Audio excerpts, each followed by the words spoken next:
नमस्कार दोस्तों, मैं कुलदीप सिंह आज मौजूद हूं नई दिल्ली में। नई दिल्ली में जंतर मंतर पर विद्यार्थियों का एक बहुत बड़ा छात्र आंदोलन है। उस छात्र आंदोलन में सैकड़ों, हजारों, लाखों विद्यार्थी निरंतर आ रहे हैं और वो अपनी मांगों को बुलंद कर रहे हैं। आज हमारे बीच मौजूद हैं students federation of India SFI की राष्ट्रीय उपाध्यक्ष शिल्पा जी, जो इस पूरे आंदोलन में पिछले कई दिनों से शिरकत कर रही हैं, इस पूरे आंदोलन को नेतृत्व दे रही हैं। आइए हम जानते हैं उनसे इस पूरे आंदोलन के घटना विकास को। नमस्कार जी। नमस्कार। आपका चैनल पर स्वागत है। Thank you. तो एक बार शिल्पा जी, आप इस पूरा आंदोलन में शामिल हो। ये आंदोलन कैसे शुरू हुआ? स्वतःस्फूर्त ढंग से या मतलब किसी संगठन के आह्वान पर शुरू हुआ? इस छात्र आंदोलन की मूल डिमांड्स क्या हैं? ये आंदोलन अभी जब जंतर मंतर में एक प्रोटेस्ट साइट बना है, जो कॉकरोच जनता पार्टी ने पहले शुरू किया था, जिसमें कई सारे स्टूडेंट ऑर्गेनाइजेशंस और इंडिपेंडेंट तरीके से बहुत सारे स्टूडेंट लोग जुड़ गए हैं, स्टूडेंट यूथ और भी समाज के अलग अलग सेक्शन में रहने वाले लोग इसमें जुड़ गए हैं। अभी 10,000 हजारों लोग उसमें हर दिन शामिल हो रहे हैं। ये एक ऐसा आंदोलन नहीं है जो अभी बना है, इसका एक बहुत बड़ा बेस है। जैसे हम देख सकते हैं कि भारत में पिछले कई साल से भारत के शिक्षा को लेके, शिक्षा के जो सेक्टर है उसको लेके कई सारे कंसर्न्स बाहर आए हैं। जैसे हमारे स्कूल्स और कॉलेजेस अगर देखा जाए तो नेशनल एजुकेशन पॉलिसी लागू किया गया है। तो नेशनल एजुकेशन पॉलिसी जो चीज़ें आगे रखते हैं उसमें से एक बात है सेंट्रलाइजेशन, दूसरा होता है कमर्शलाइजेशन और तीसरा कम्युनलाइजेशन। ये तीनों नेशनल एजुकेशन पॉलिसी के जरिया हमारे एजुकेशनल इंस्टीट्यूशंस में आरएसएस के जो गवर्नमेंट है वो लागू करते हैं। तो इसमें जो सेंट्रलाइजेशन पॉलिसी है उसके हिसाब से अगर देखा जाए तो एजुकेशनल इंस्टीट्यूशंस में जो एग्ज़ाम्स हो रहे हैं, जो एंट्रेंस एग्ज़ाम्स है, जो एडमिशन प्रोसीजर्स है, वो सबको एक अम्ब्रेला में लाया जाए। उसका जो हैंडल करने का, उसका मैनेज करने का जो फॉर्मेलिटीज़ है, वो सब एक ही अथॉरिटी के अंडर लाया जाए, ऐसा एक स्टेप है इसका। तो अगर हम इस कॉन्टेक्स्ट में उसको देखा जाए तो अभी जो बर्निंग मुद्दा जो है नीट पेपर लीक इश्यू पे है, और भी बहुत सारे इश्यूज हैं। जो मेजर जो स्लोगन इस आंदोलन को लेके जो आया है वो है धर्मेंद्र प्रधान, जो देश के शिक्षा मंत्री है, उनका रेसिग्नेशन। तो इसमें नेशनल टेस्टिंग एजेंसी एक ऑटोनोमस एजेंसी है जिसके ऊपर गवर्नमेंट का ज़्यादा कंट्रोल नहीं है। ये ऑटोनोमस है, गवर्नमेंट एजेंसी नहीं है, जो देश के सारे नेशनल लेवल एंट्रेंस एग्जाम को चला रहे हैं। उसका उस एग्जाम्स को कंडक्ट करना, उसका इवैल्यूएशन, सबको लेके नेशनल टेस्टिंग एजेंसी का रिस्पॉन्सिबिलिटी है। अभी मई 3 को जो नीट यूजी एग्जाम, जिससे हमारे देश के स्टूडेंट्स मेडिकल कॉलेजेस में एडमिशन लेते हैं, उस एग्जाम होता है और उसके 1-2 हफ्ते बाद हमें न्यूज़ बाहर आता है कि वो एग्जाम का क्वेश्चन पेपर पहले लीक हो गया था, इसीलिए उस एग्जाम को रद्द करना होगा। तो 22 लाख अराउंड स्टूडेंट्स उस एग्ज़ाम अटेम्प्ट किए थे पहले मई 3 को, वो पूरा कैंसिल किया गया। उसके बाद कोई भी अकाउंटेबिलिटी नहीं, कोई भी रिस्पॉन्सिबिलिटी नहीं।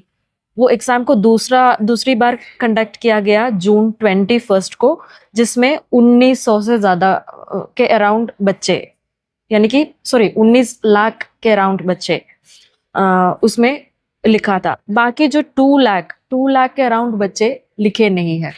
इस बीच में हम देख सकते हैं कि 22 से ज़्यादा बच्चे सुइसाइड किए हैं। अभी कुछ 2-3 दिन पहले ही हमें राजस्थान के सीकर में से न्यूज़ आया, 17 ईयर ओल्ड गर्ल, उन्होंने सुइसाइड किया है। तो इस तरह से बच्चों के ऊपर जो प्रेशर है, उनको जो ट्रॉमा में डाला जाता है, उनको सुइसाइड करने के लिए मजबूर किया जा रहा है, इस तरीके का जो सिस्टमिक फेलियर है, इसको एड्रेस करने के लिए हमारे देश के गवर्नमेंट तैयार नहीं है। तो इस कॉन्टेक्स्ट में हम ये आंदोलन खड़ा किया है।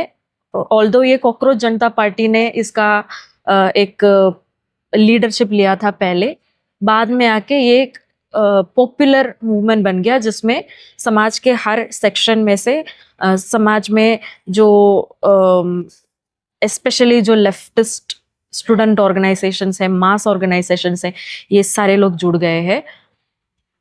तो यही है इस आंदोलन का जो रूप जो है।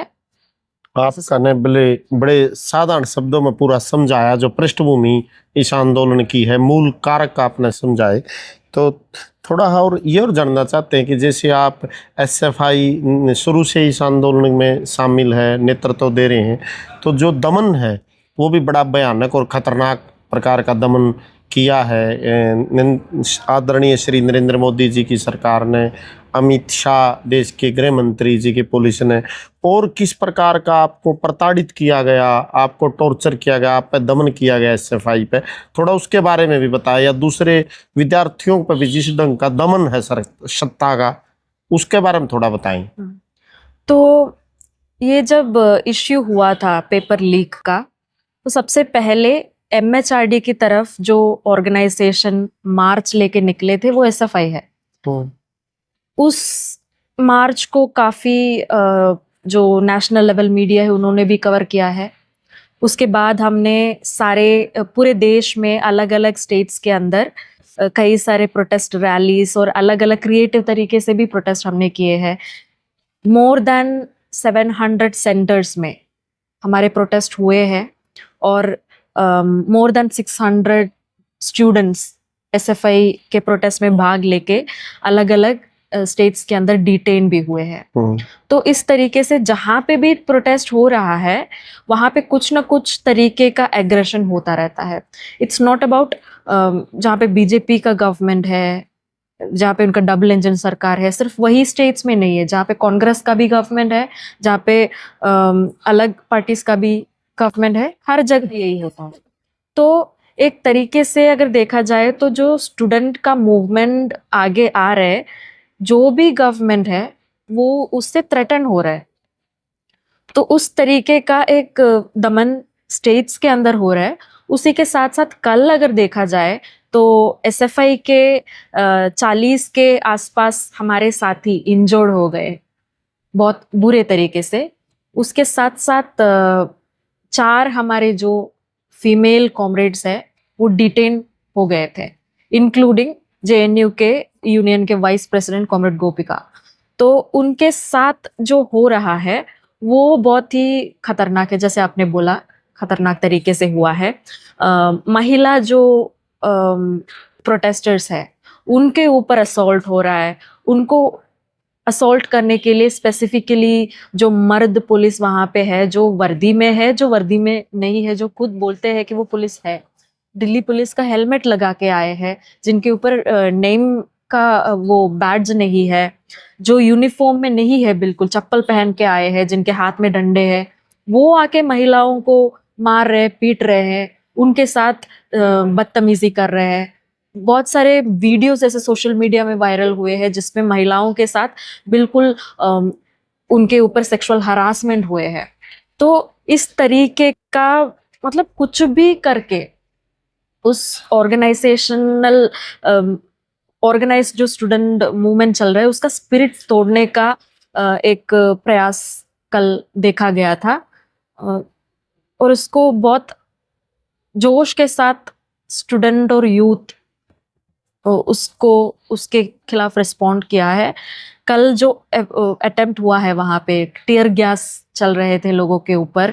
हमारे क्रांति कॉर्नर जो एसएफआई का सेंटर था जंतर मंतर के अंदर, वहाँ पे भी उसके हमारे टेंट के अंदर उन्होंने ये फेंका था। हमारे जो 2 साथी कॉमरेड आदर्श और ओइशी जो एसएफआई के ऑल इंडिया प्रेसिडेंट और जॉइंट सेक्रेटरी है वो अनशन में थे 3 दिन से, जब से सोनम वांगचुक को उठा के वहां से ले गए थे उनके सॉलिडारिटी में।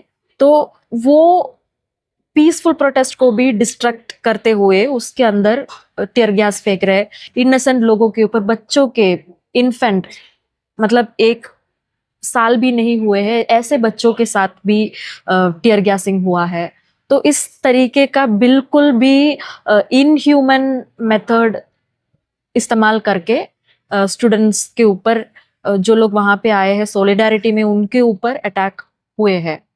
और इसका जवाब बहुत अच्छे तरीके से दिया भी है, क्योंकि जितना भी वो मेहनत करे ये आंदोलन को तोड़ नहीं पाएंगे। कल शाम तक पूरा जंतर मंतर भर चुके हैं, अभी भी वहां पे अगर देखा जाए तो एक्टिवली मूवमेंट चल रहा है। अच्छा, तो जो ये सरकार का दमन है लगातार, और जो विद्यार्थी भी वो लगातार वहाँ आंदोलन पर लगातार भागीदारी कर रही हैं, ज़्यादा संख्या में जुट रही हैं, तो इस आंदोलन का भविष्य क्या होगा? आपको क्या लगता है कि मतलब फ्यूचर में आप लोगों की क्या रणनीति रहेगी, या मूवमेंट और ऊंचाई पर कैसे जाएगा, और भविष्य में क्या होगा इस आंदोलन का रूप, इसकी शेप क्या होगी? इस आंदोलन का भविष्य बताना थोड़ा सा इस समय पर हम वो नहीं बता सकते, क्योंकि ज़्यादातर ये एक अनऑर्गेनाइज्ड मूवमेंट है जो कॉकरोच जनता पार्टी ने सोशल मीडिया के थ्रू और बाकी जो भी मीडियम्स अवेलेबल है उसके थ्रू उन्होंने कॉल दिया था, और देश भर से लोग वहाँ पे आए हैं, लाखों मतलब हजारों लोग वहाँ पे आए हैं। और वो भी ऐसी एक ऑर्गेनाइज्ड तरीके से नहीं आए हैं, उन्होंने ये बात को समझा, क्योंकि लोग एक्चुअली तंग आ चुके हैं, लोगों को किसी ना किसी तरह इस बार बदलाव चाहिए ही। तो इसी उम्मीद के साथ उतने लोग वहां पे जुड़ गए हैं। ऑर्गेनाइज्ड स्ट्रगल में देखा जाए तो हमारे जो संगठन है, बाकी जो भी स्टूडेंट ऑर्गेनाइजेशन है, हमने ये डिसीजन लिया है कि हम अपना संघर्ष जारी रखेंगे। आने वाले दिन में हम अलग अलग स्टेट्स के अंदर काफ़ी सारे प्रोग्राम्स हम करने का प्रयास करेंगे। आज भी बहुत सारे स्टेट्स के अंदर कल जो स्टूडेंट्स के साथ जो मारपीट हुआ था, जो डिटेन हुए थे, जो इनह्यूमन तरीके से स्टूडेंट्स को हैंडल किया गया था, उसके खिलाफ, उसके विरोध में प्रदर्शन और काफ़ी बड़े बड़े प्रोटेस्ट हो रहे हैं। अगले दिन भी, कल भी, परसों भी ये होता रहेगा।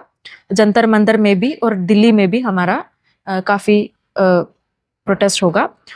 इसका फ्यूचर में एक चीज़ हम देख सकते हैं कि काफ़ी टाइम से जेन ज़ी जो कैटेगरी है उनको हम एपॉलिटिकल देखते थे, कि उनका कोई राजनीति नहीं है, उनका देश की जो डेवलपमेंट है, राजनीति से जुड़े हुए कोई भी बातों में उनका दिलचस्पी नहीं है। लेकिन हम क्लियरली अभी ये एक बात प्रूव हो चुका है कि वो डिसाइड करेंगे इस देश का राजनीति किस दिशा में जाना है। तो वही हमें पिछले कई दिन से नजर आया है कि ये इस देश के जो स्टूडेंट्स और युवा है वो एपॉलिटिकल नहीं है, वो क्लियरली पॉलिटिकल है, और उनमें इतना ताकत है कि भविष्य में आके शायद सरकार भी बदल जाए। इस तरीके का एक स्टेप भी उनके तरफ से हम एक्सपेक्ट कर सकते हैं, उम्मीद है। तो आप हमारे चैनल के माध्यम से जनता से, दर्शकों से कोई अपील करना चाहते हो? ज़रूर। हम यही कहना चाहेंगे कि अभी जो देश में हो रहा है, हम अपने देश को सबसे बड़ा डेमोक्रेसी समझते हैं। हम उसी तरीके से हमारे देश को इमेजिन करते हैं। हमारे देश में सबसे ब्यूटीफुली रिटन एक कॉन्स्टिट्यूशन है, हम उस कॉन्स्टिट्यूशनल वैल्यूज़ पे बिलीव करते हैं। लेकिन आज जो कल यहाँ पे हुआ, जो इतने दिन से लोगों के साथ हो रहा है, आज भी हमें पता चला कि सड़क पे मारपीट हो रहा है लोगों के साथ। तो जो डेमोक्रेटिक जो वैल्यू है, जो कॉन्स्टिट्यूशनल वैल्यू है, बेसिक हमारे सरकार को क्रिटिसाइज करने का जो राइट है किसी सिटीजन का, उसके ऊपर अटैक हो रहा है। इस देश को पूरी तरह से एक डिक्टेटरशिप या ऑटोक्रेटिक स्टेट के रूप में चलाया जा रहा है, ये नहीं होगा। इसके खिलाफ हमें इकट्ठा होके हमें हमारा आवाज़ उठाना होगा। और आने वाले दिन में मेरी यही अपील है कि हर जगह पर जिस कैपेसिटी में हमसे हो सके उस कैपेसिटी में हमारे पास जो भी माध्यम है उसको यूज़ करके हम अपना प्रोटेस्ट रजिस्टर करने का कोशिश करना है। यही मौका है हमें एक्ट करने का। इसके आगे जाके हमें नहीं पता, कल जिस तरह से रिप्रेशन हुआ है हमें नहीं पता आगे जाके क्या हो सकता है, सरकार के तरफ से किस तरीके का अप्रोच हो सकता है। तो यही एक टाइम है हमारे पास। आज हम नहीं करेंगे और हम नहीं करेंगे तो कोई और नहीं करेंगे, कल शायद हम कर नहीं पाएंगे।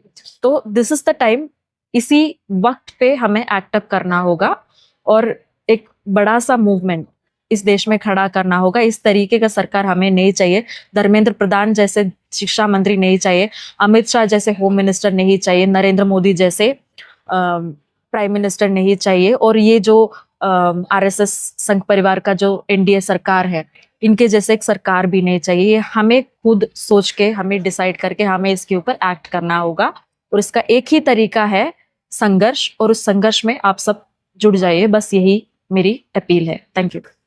तो सभी दर्शकों से भी अनुरोध है कि वो इस मुद्दे के गंभीरता को समझें और संवेदनशील ढंग से इस बारे में सोचें कि जो ये जंतर मंतर पर नई दिल्ली की सड़कों पर जो लाठियां खा रहे हैं ये विद्यार्थी कौन है, इनकी मांगे क्या हैं, इस पूरे मुद्दे को समझें, विचार करें और अपने घरों से बाहर निकलें। आपने समय दिया, आपका भी बहुत बहुत धन्यवाद और सभी दर्शकों का भी बहुत बहुत शुक्रिया।